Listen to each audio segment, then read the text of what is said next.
11वीं रात थी जो बीत गई और अभी तक धमाके की आवाजें आ रही हैं ईरान से। जी हां, सही सुना। एक तरफा ईरान थोड़ी हमले कर रहा है भाई, अमेरिका हमले करता है, ईरान जवाब देता है। अब ईरान पर हमले किए गए हैं और ऐलान किया गया है। ये देखिए, अमेरिका ने खुद ऐलान किया है और ईरान के कुछ अहम शहर और इलाकों पर हमले हुए हैं। बेहबहान नाम के एक इलाके में हमला हुआ, मशहर में कई जगह मतलब 6 से 10 धमाके हुए हैं। Bandar Abbas, Chabahar, Bushehr, west of Tabriz में 8 धमाके हुए हैं। इसके अलावा उर्मिया और हरमुज में भी धमाकों की आवाज आई है। हमलों की जानकारी अभी भी मिल रही है। ईरान पर आज की रात और हमले बढ़ाए गए हैं। ईरान पर हमलों का अगर आपको विजुअल दिखाऊं तो आइए ईरान पर हमलों की तस्वीरें देख लेते हैं।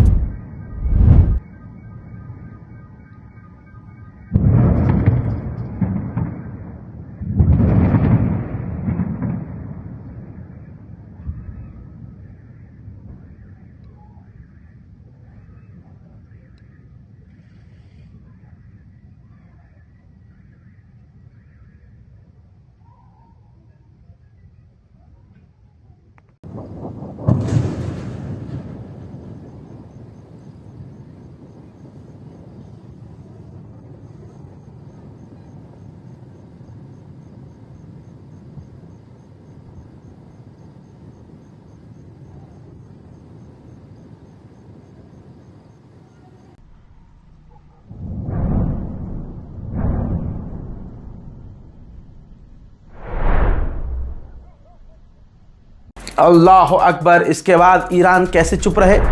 खबर इसके बाद यह है कि ईरान ने कुवैत और बहरैन पर एक बार फिर से जवाबी कार्रवाई की है। ईरान रुक नहीं रहा है। ईरान ने इराक में कुर्दिश लड़ाकों को एक बार फिर से अपने हमलों का निशाना बनाया है।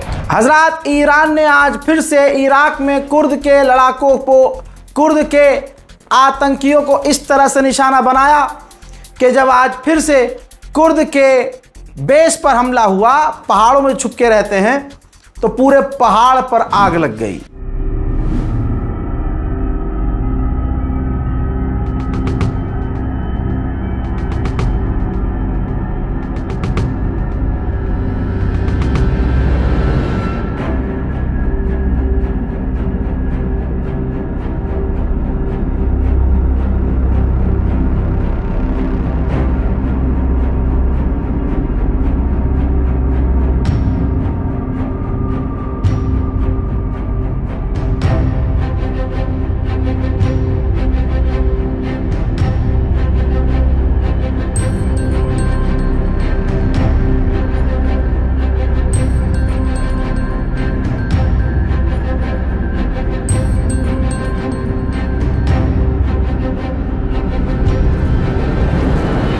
ईरान के ऐसे खतरनाक हमलों की वजह से इराक में कनाडा की ऑयल पेट्रोलियम कंपनी ने कामकाज बंद कर दिया है।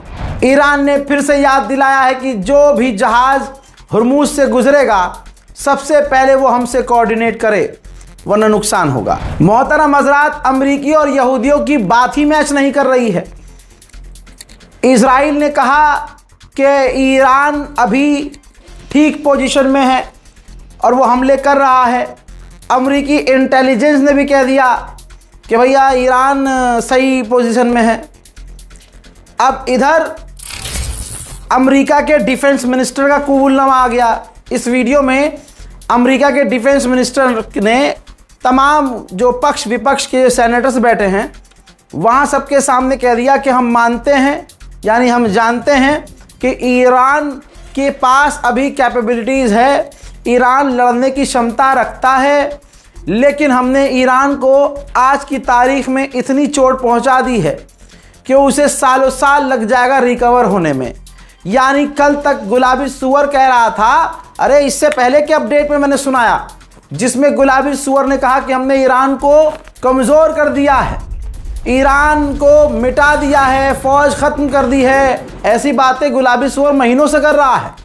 आज तमाम अमेरिकी ऑफिशियल पलट गए हैं ईरान के हमले देखकर। अरे अगर तुमने खत्म कर दिया था ईरान की मिसाइल, ईरान का ड्रोन, तो ये ईरान तुम्हारे मुंह पर लहंगा फेंक रहा है क्या?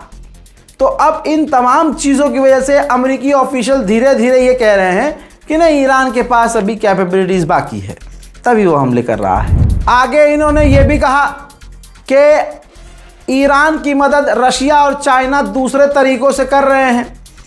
अमेरिका यानी डोनाल्ड ट्रंप ईरान को न्यूक्लियर हासिल करने नहीं देंगे और हम हमले करते रहेंगे। हजरात, उसने ये भी बोल दिया कि अमेरिका के यानी हमारी जेब से $37 बिलियन इस जंग में लग चुके हैं, और आगे कहता है कि अभी और खर्चा होना बाकी है। इससे फिर दूसरे सेनेटर्स ने सवाल किया, ये वो मंजर है, सवाल किया गया कि ईरान का जो पिक्सार माउंटेन है, क्या आप उसे तबाह कर सकते हैं?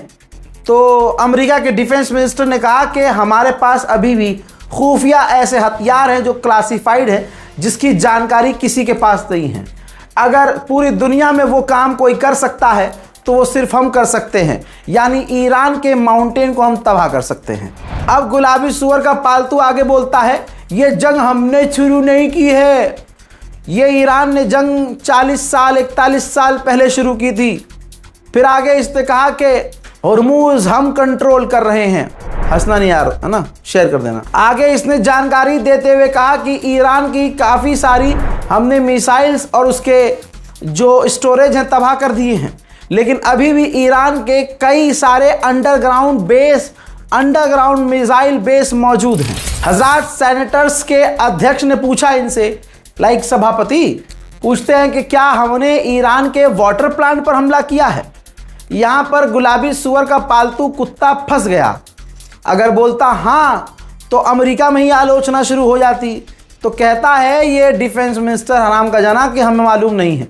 मतलब तुम डिफेंस मिनिस्टर हो और तुझको मालूम नहीं है कि तुम्हारी फौज ने ईरान में कहाँ हमला किया है?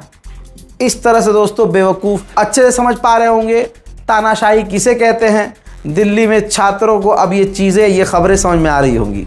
हजरात, शिप के ऑनर्स सेलर्स को बहुत पैसे ऑफर कर रहे हैं कि भाई 10 के बजाय 20 ले लो और 20 के बजाय 30 ले लो, लेकिन स्ट्रेट हॉर्मुज से जहाज़ निकाल लो हमारा। सऊदी अरब के 7 से 8 टैंकर जो चाइना और इंडिया की तरफ जा रहे थे, मेरे दोस्तों लाल सागर में यमन के हूथीज़ ने धमकी देकर, वार्निंग देकर उस अरबी जहाज़ों को, सऊदी अरब के जहाज़ों को वापस भेज दिया है। कल बताया था मैंने कि यमन में भी खेल शुरू हो गया है। Yemen versus Yemen. कैसे? यमन का जो दूसरा हिस्सा है वो हूथी का है, यानी आधा समझ लीजिए कांग्रेस और आधा आम आदमी पार्टी। ठीक है, तो अब ये दोनों आपस में लड़ रहे हैं।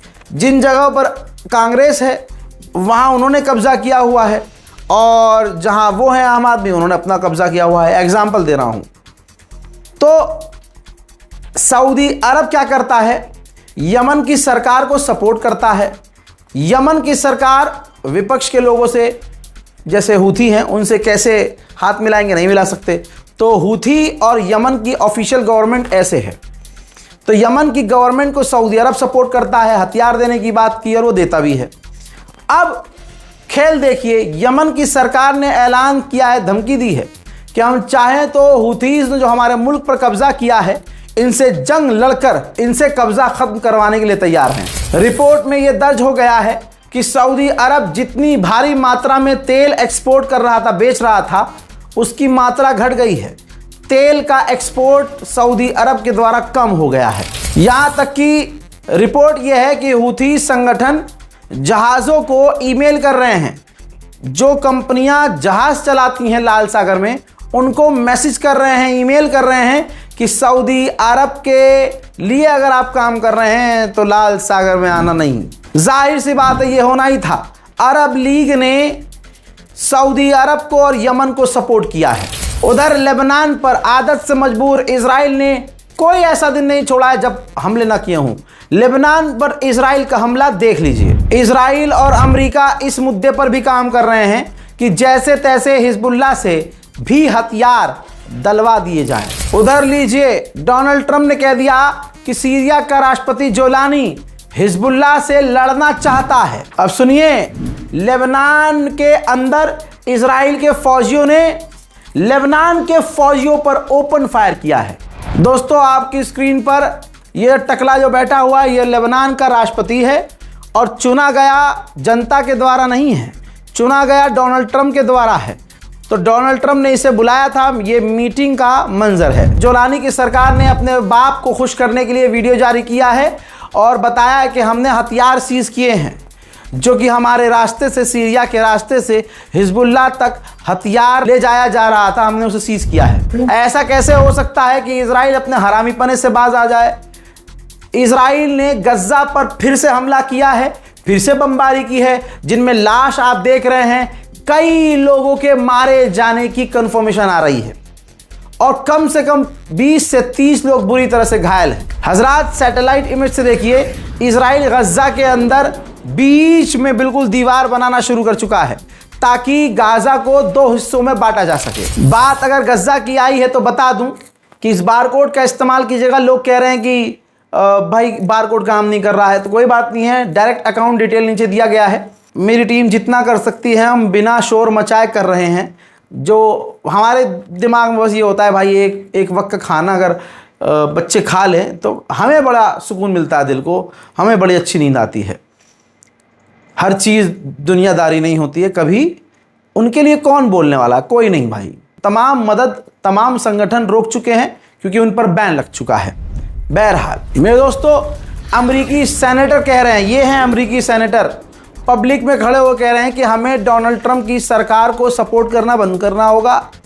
हमें ऐसी सरकार को सपोर्ट करना बंद करना होगा जो हमारे टैक्स के पैसे इजराइल में लगा रहा है और इजराइल को सपोर्ट करने में खर्च कर रहा है। सुबह से शाम तक पानी पी पी के यहूदी अरब को ललकार ललकार के गाली बकते हैं और तुम्हारा मोहम्मद बिन सलमान, ऐ मुसलमानों, ये तुम्हारा पसंदीदा अरब, इनके कान में जू तक नहीं रेंगती।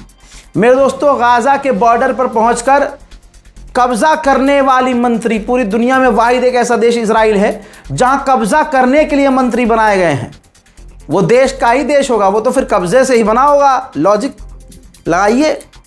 मेरे दोस्तों, वो ऐलान कर रही है, माइक में कह रही है कि गज्जा के अंदर कोई अरब नहीं रहेगा, अरब ही नहीं रहेगा। सुनिए, שואלים אותי מה יהיה עם הערבים בעזה, או יהיו יותר ערבים בעזה। दूसरी तरफ चलिए, फिलिस्तीन के वेस्ट बैंक के इलाके में इजराइल बिल्डोजर से फिलिस्तीनियों के मकान को आज भी तोड़ रहा है। हज़ात फिलिस्तीनी एक नौजवान को, इस खूबसूरत नौजवान को इजराइल ने महीनों साल होने वाला था, जेल में रखा हुआ था। हालत खराब हो गई थी।